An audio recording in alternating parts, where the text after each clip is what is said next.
My pastor of my home church uh, is going through some changes, going through some philosophical changes, figuring out some things that he didn't. Sometimes you live your life and you think you're living it the right way, and then you realize, oh no, I have to change a lot of things. That's the kind of changes that he's going through right now. So, he just recently saw the movie called Jesus Revolution with Jonathan Rumi, by the way, who, side note, I'm very impressed with Jonathan Rumi. Also, I want to pray for Jonathan Rumi just because he's playing these parts that are very influential in the Christian. If you're playing Jesus, you gotta. If you're playing Jesus and you're caught in a strip club, that's a big responsibility.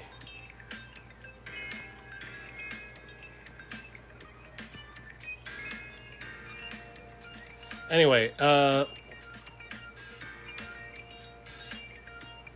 continue with my story, my pastor was watching the movie called Jesus Revolution.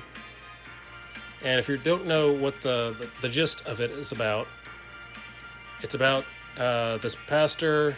It's based on a true story. During the 70s, when this small town conservative church gets an influx of hippies, an influx of hippie Christians. They're very devout. They're very serious about their Christianity, but they live their life much differently than the rest of the church, the already established members of this church. The pastor is played by Kelsey Grammer, which, by the way, is also a favorite of our household.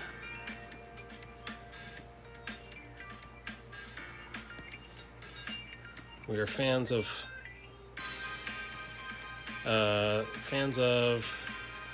that show that I can't remember, that I can't think of, that I'm such a fan of. Frasier, yes, Frasier Payne. I'm listening. So Kelsey Grammer's in the movie. He plays the pastor.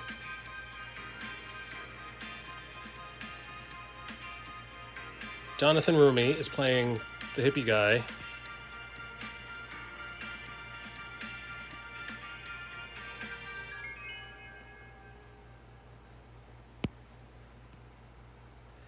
And not only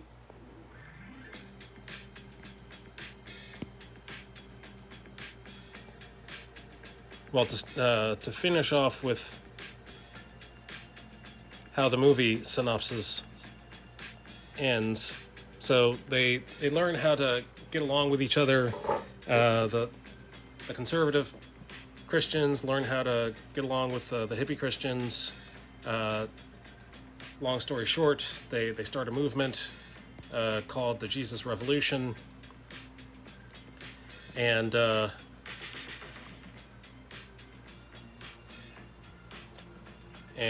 live happily ever after. But in the course of this movie, my pastor realized that he's one of those people who would have been the conservative people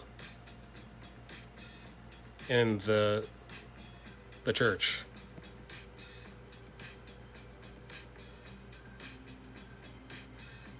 And he would have, in his words, he says that he would have not accepted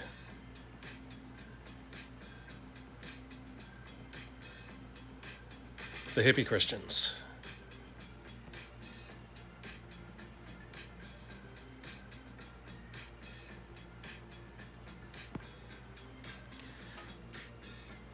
So my pastor explained something from the first century.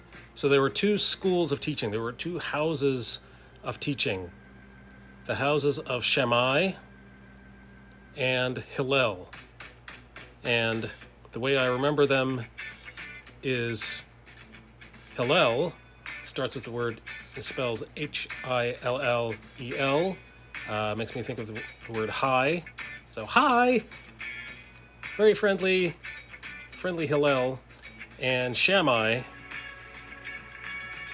Shammai,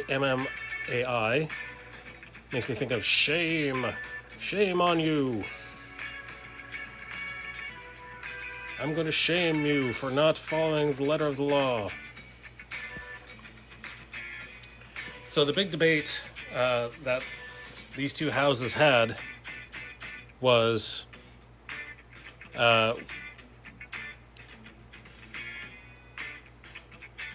so the people of that time, the teachers of the law of that time, used to like to debate, okay, so which of these commandments is most important?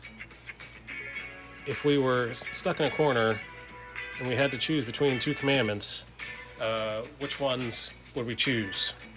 So, for example, Rahab had to choose whether or not to lie or to save the life of the spies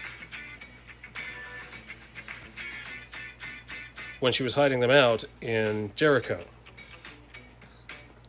So, do you save a life in that situation, or do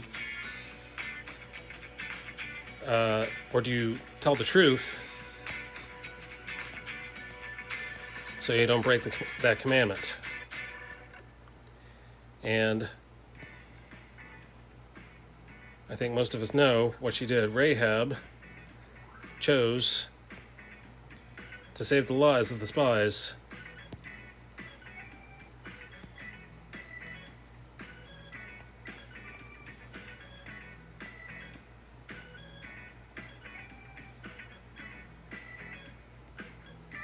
And because of that, she is in the genealogy of Jesus.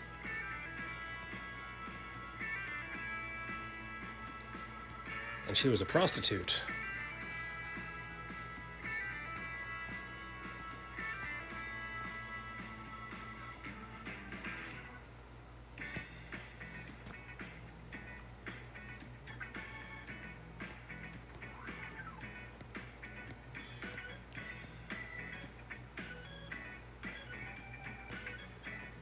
So, let's see.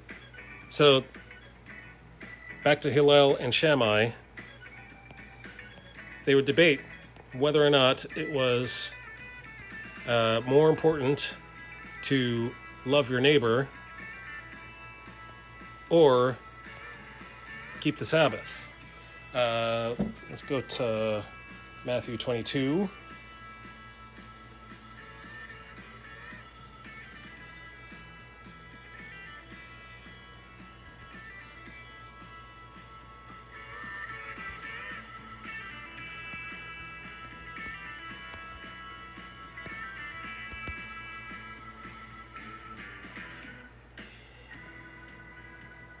Matthew 22 at the bottom. Whose son? Nope. The greatest commandment. Here we go. So, you've probably heard this before. Hearing that Jesus had silenced the Sadducees, the Pharisees got together. One of them, an expert in the law, tested him with this question. Teacher, which is the greatest commandment in the law? Jesus replied, love the Lord your God with all your heart and with all of your soul and all of your mind. This is the first and greatest commandment. And the second is like it. Love your neighbor as yourself.